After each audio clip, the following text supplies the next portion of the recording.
Okay, today we're going to be changing the lift pump on a 6.5 turbo diesel in my 1992 Chevy Cheyenne. This is super easy to do. Replacing a lift pump is literally like changing the inline fuel filter that goes in the C channel of the frame.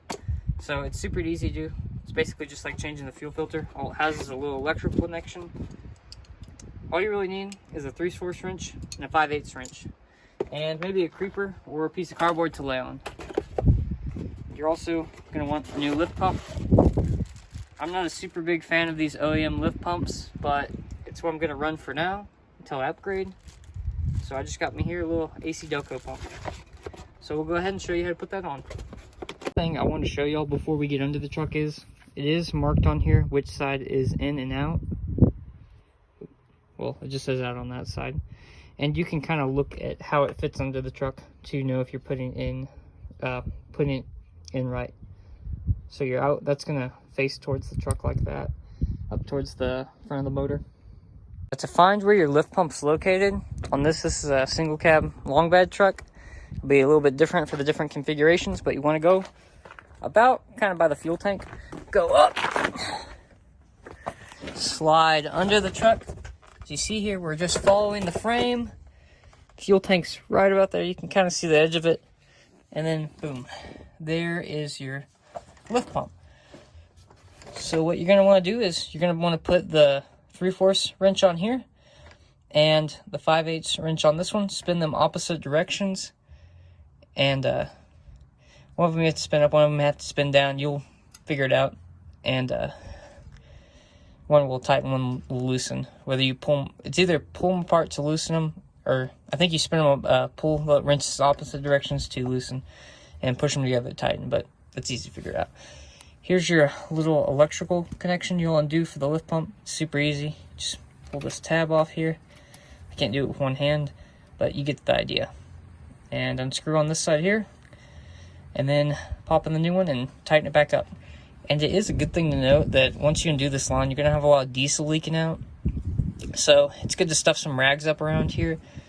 But if you even want to try and make the job a little bit cleaner, you can buy little vacuum line caps and put them on the fuel lines so it's not leaking diesel out. But I don't have those, so I'm just going to stuff the rags up around here and maybe put some on the floor or the driveway under me. So we'll go ahead and throw the new fuel filter in, and I'll show you that. Okay, as you can see, guys, we got our new lift pump in. As you can see, the side with the, can't really point to it, but the side marked out with the wires coming out of it, that's the side that goes towards the front of the truck.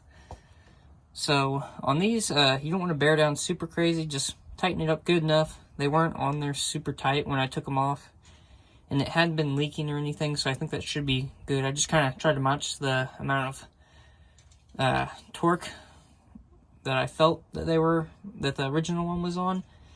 And what I went ahead and did is I went ahead and cleaned it up with a little bit of brake cleaner and wiped it down a little bit so that when I go out later, when it's all dried out and I go driving around, I can get back under here and see if any diesel's leaking out. So like if you saw it leaking out from that side or that side, you just go back and tighten it up a little bit more and keep checking to make sure it's not leaking. I also added, it's really helpful to get a 5-gallon bucket and stick it under there if you're not going to use the vacuum caps like I did, because a lot of diesel ran out of there. I also put down some paper stuff on the floor to catch it as well. So the next thing to do would be just drive the truck around and see how it feels, but before that you might actually want to bleed the fuel system, which I'm not sure if I'm going to do, because I don't know if I'll go out driving around today, but that'd probably be your next step. I know I just kind of suggested that bleeding it may be optional, but I ended up having to bleed my truck a few times to get it to start.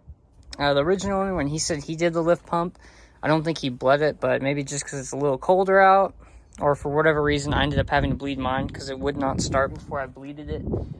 And I did have to do it a few times. So how you're going to bleed your 6.5 turbo diesel depends on which motor you have. You're going to do it one way if you have the all mechanical older 6.5 like mine, and you're going to do it a different way if you have the newer electronic controlled 6.5.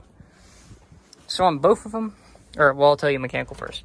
On the mechanical one, you're going to come to the back here, and you are going to spin that counterclockwise while someone gets in the cab of the truck and actually tries to, like, crank it over. And while they're cranking on it, some air should come out, and then fuel should come out. And then while they're still cranking on it, you're going to spin it clockwise to shut it and tell them to stop cranking. And you're going to do this a few times till you get the air out of the fuel line. And you'll do a similar process if you have a newer 6.5 electronic one. What you're going to do is you're just going to do the same thing with the little bleeder on the fuel filter cap here. But instead of having them actually crank the truck over, like try and crank the motor over, you can just have them turn the key to the run position. And on the newer ones, that's gonna kick the lift pump on, whereas this older one, you actually have to crank on it for the lift pump to turn on. So yeah, definitely bleed it. It would not start yesterday, and we kept cranking on it, so I bled it some, and then bled again some today. So now you guys know how to replace the lift pump on your 6.5 turbo diesel truck. And also, if your job went anything like mine, you probably got a bunch of like diesel on you and stuff, which is actually a bonus because the ladies, they love the smell of diesel. You know, clean up, go for the test drive, go into town to get your McDonald's. Girls are gonna be all over you because you got that good old diesel smell on you. So, good deal.